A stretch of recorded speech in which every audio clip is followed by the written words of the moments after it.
Hai semuanya, selamat datang di Pacaparia Ima Vandam bercerita.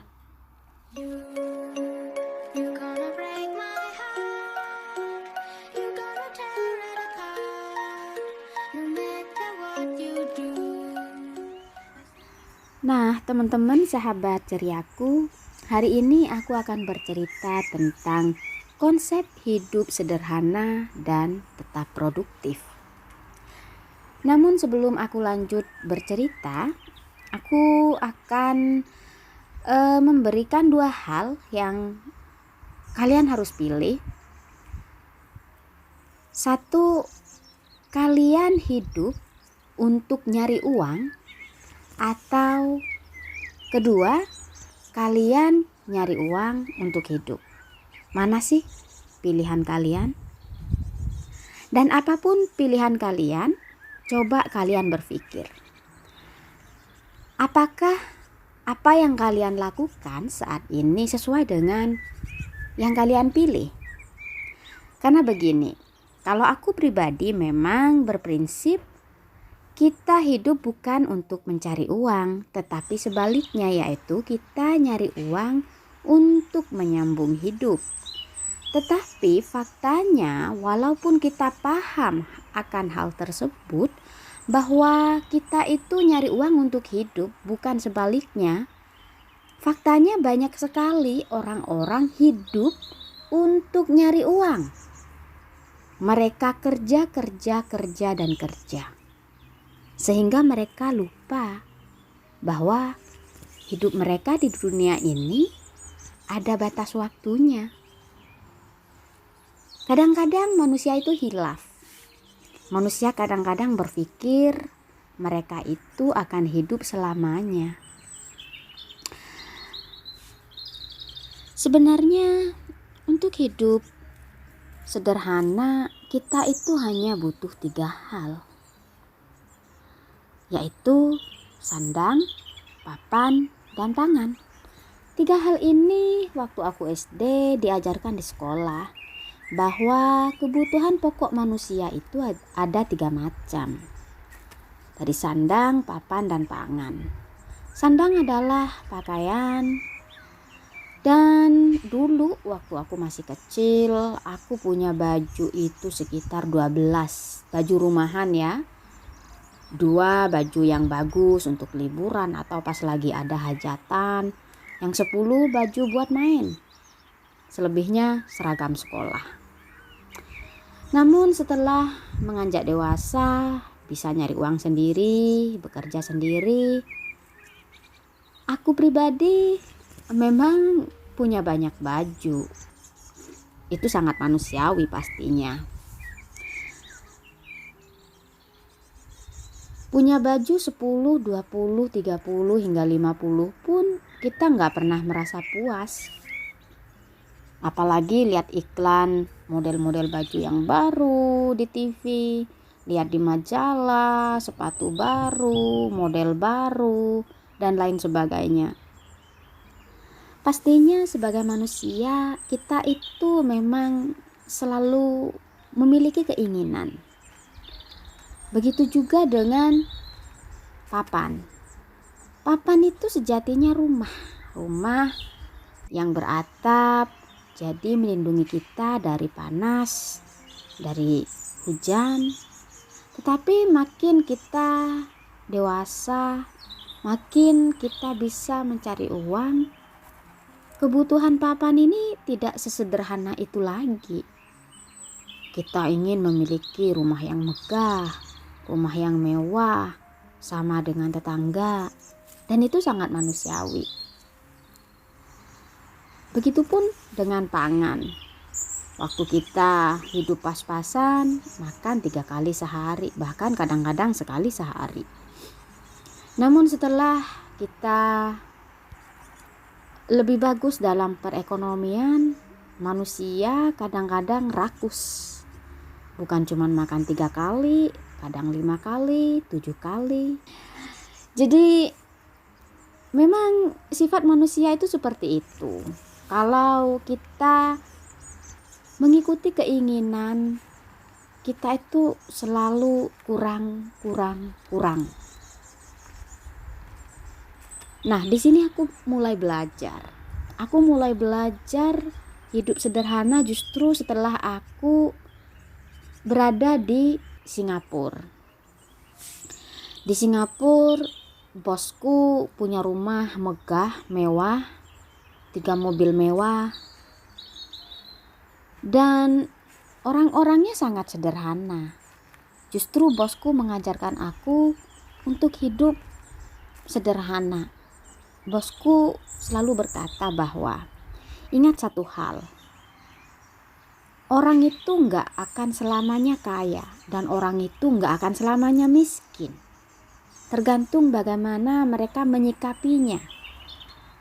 Orang kaya akan selamanya kaya kalau mereka hidupnya sederhana, tidak buang-buang uang. Orang miskin akan selamanya miskin apabila mereka hidup dalam kepura-puraan seakan-akan mereka itu terlihat kaya.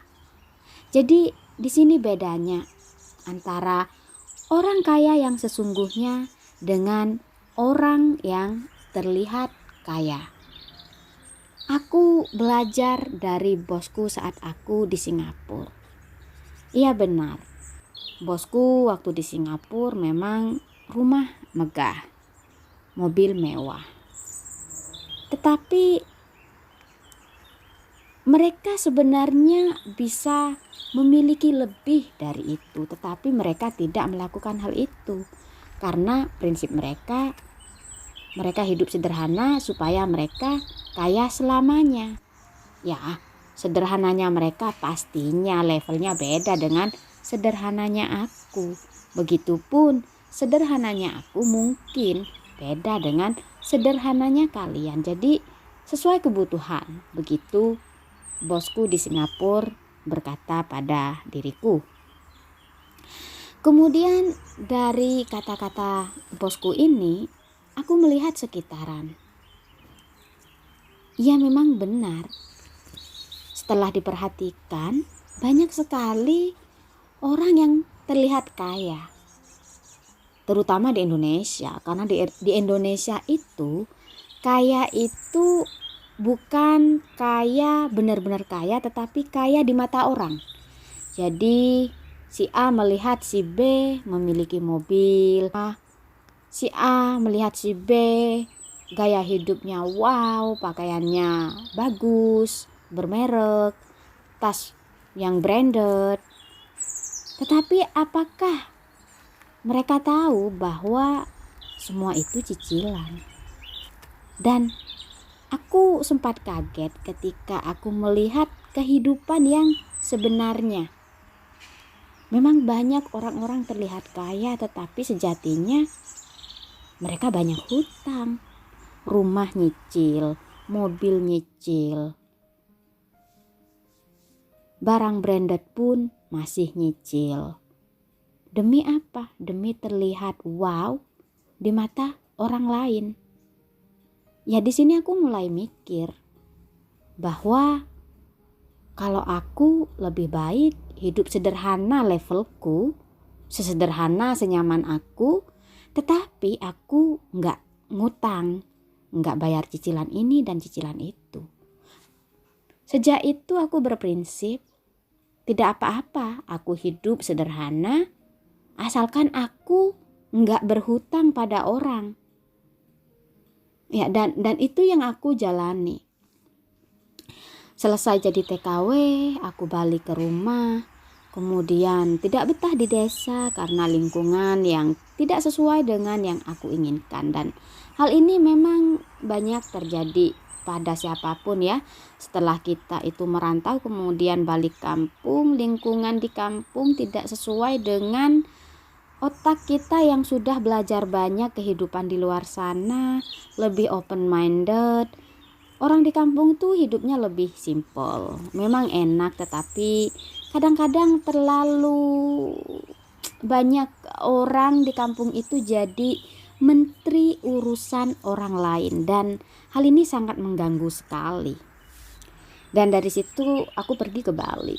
Aku merantau di sana, aku ngekos, sewa motor, dan hidupku tuh nyaman sekali karena aku punya cukup uang untuk hidup seperti itu. Walaupun dibilang hidup kok cuman ngekos, kok cuman nyewa, kenapa nggak beli nih. Nah, itu lagi satu hal. Aku belajar untuk tidak terikat atas rasa kepemilikan sesuatu. Jadi aku tidak ingin memiliki sesuatu, tidak ingin terikat dengan hal tersebut. Dan akhirnya aku menikah dan alhamdulillah ternyata jodohku memiliki prinsip yang sama. Yang mana pastinya suami aku hidupnya juga sangat sederhana, tetapi sederhana dia itu levelnya beda ya, lebih tinggi dari level sederhana aku. Kalau aku kan levelnya masih ngekos, masih sewa kendaraan, dia levelnya punya properti sendiri, income sudah ada, nggak perlu kerja, dan dia bisa liburan. Dan menurut suami aku, liburan itu sangat penting untuk refreshing jiwa kita supaya hidup itu jadi seimbang. Dan alhamdulillah setelah aku menikah dan kita terus hidup dalam kesederhanaan. Walau banyak sekali orang-orang yang berpikir kita itu miskin, tidak apa-apa. Banyak sekali orang-orang berpikir, ih, nikah sama bule, hidup di Eropa, kok tinggal dalam hutan. Ya mereka belum tahu nikmatnya hidup bersahabat dengan alam. Apalagi hidup gak perlu bekerja. Itu tuh nikmat banget. Kita gak perlu bekerja itu karena kita sudah merasa cukup, bukan karena kita punya banyak, bukan. Banyak orang yang lebih memiliki harta bergelimang dari kita, tetapi mereka hidupnya gak cukup karena itu tadi, kehidupan mereka sangat mewah. Sementara kita memilih untuk hidup sederhana. Dan karena hidup sederhana itu memang tidak butuh banyak uang. Jadi uang yang sudah masuk, uang yang dimiliki itu lebih dari cukup untuk kita hidup sehari-hari, untuk kita liburan. Nah, teman-teman sahabat ceriaku, kalian yang ingin tahu berapa sih biaya hidup kita per bulan, aku sudah pernah bikin vlognya, nanti linknya aku sertakan di box deskripsi ya. Begitu pula budget liburan kita. Kita kan hidup minimalis, hidup sederhana, liburan pun liburan yang sederhana, bukan liburan yang mewah gitu. Jadi budgetnya beda dengan mereka yang liburannya mewah gitu. Dan aku juga sertakan linknya ya, ada di box deskripsi berapa sih budget liburan sederhana kita. Nah, oke. Mungkin di saat orang-orang tidak paham akan maksud aku bahwa we no interest in money anymore, mereka pikir pasti, ih, ini orang kok sombong banget ya. No, bukan sombong teman-teman. Tetapi karena kita merasa cukup dan kita tidak memiliki ambisi untuk lebih dari cukup. Contoh seumpamanya nih, kalau mereka-mereka nih yang punya banyak harta tetapi belum memiliki rasa cukup, maka mereka akan terus mengejar uang demi apa? Umpamanya ingin mobil mewah seperti Ferrari. Nah, kita pun kalau ingin Ferrari yang kayak gitu, ya pastinya kita harus kerja lagi dong. Gitu. Tetapi kita memilih untuk tidak hidup dalam kemewahan, cukup sederhana aja. Mobil Mercedes tua is okay. Yang penting kita punya kendaraan. Rumah gubuk kecil tidak apa-apa. Yang penting kita tidak kehujanan, tidak kedinginan. tidak kepanasan. Nah, kita berkebun bukan untuk uang. Kalau banyak sekali yang bilang kenapa enggak dijual, karena kita tidak tertarik untuk mencari uang. Kita melakukan hobi-hobi kita seperti berkebun. Suami aku memahat, melukis, aku juga melukis, mengukir, kita memasak, kita berkebun. Itu semuanya pure, asli karena hobi. Karena kita ingin melakukan sesuatu yang kita sukai. Bukankah tujuan hidup semua orang adalah di saat mereka mencapai satu titik, oh, aku sekarang udah bisa nih ngelakuin apa yang aku suka tanpa mikirin kurang uang. Bukankah itu tujuan semua manusia sebenarnya? Bukankah sangat bahagia di saat kita tidak lagi perlu bekerja, tidak lagi perlu mengejar uang. Kita bisa di rumah saja, kita bisa berkebun, kita bisa memasak, kita bisa melakukan hobi-hobi kita. Aku merajut, suami aku memahat, aku melukis, aku olahraga, aku yoga, kita pergi liburan. Suka-suka, tidak perlu diatur orang, tidak perlu diatur atasan. Kita hari ini ingin melakukan apa, kita bisa melakukan apa yang kita inginkan. Bukankah itu hal yang sangat nikmat ya? Daripada kita ngejar uang terus hingga overwork, kerja terlalu banyak, badan sakit-sakitan, drop, dan akhirnya baru sadar bahwa seseorang itu kerja terlalu keras sehingga sakit-sakitan dan harus di stop. Sudah banyak sekali contohnya orang-orang yang ngejar duit, kerja padahal sebenarnya orang tersebut sudah cukup, bahkan lebih dari cukup. Dan akhirnya karena kerja terlalu keras, tidak memperhatikan kesehatan, tidak olahraga, tidak ada waktu makan tepat waktu, akhirnya sakit, dan setelah sakit baru sadar bahwa oh iya, aku harus jaga kesehatan, toh uang sudah ada. Nah, bagi kalian teman-teman sahabat ceriaku yang saat ini hidup kalian belum berkecukupan, kerjalah dengan giat, tetapi ingat jaga kesehatan serta berdoa. Bagi kalian yang sudah berkecukupan, janganlah kalian terus mengejar duniawi. Karena hidup tidak selamanya kita memiliki batas waktu hidup di dunia ini. Jadi ingat, sebaiknya kita mulai berpikir kalau kita sudah memiliki cukup, jangan kita kerja berlebihan. Nah, baiklah teman-teman, terima kasih udah nonton. Sampai jumpa dengan cerita-cerita selanjutnya.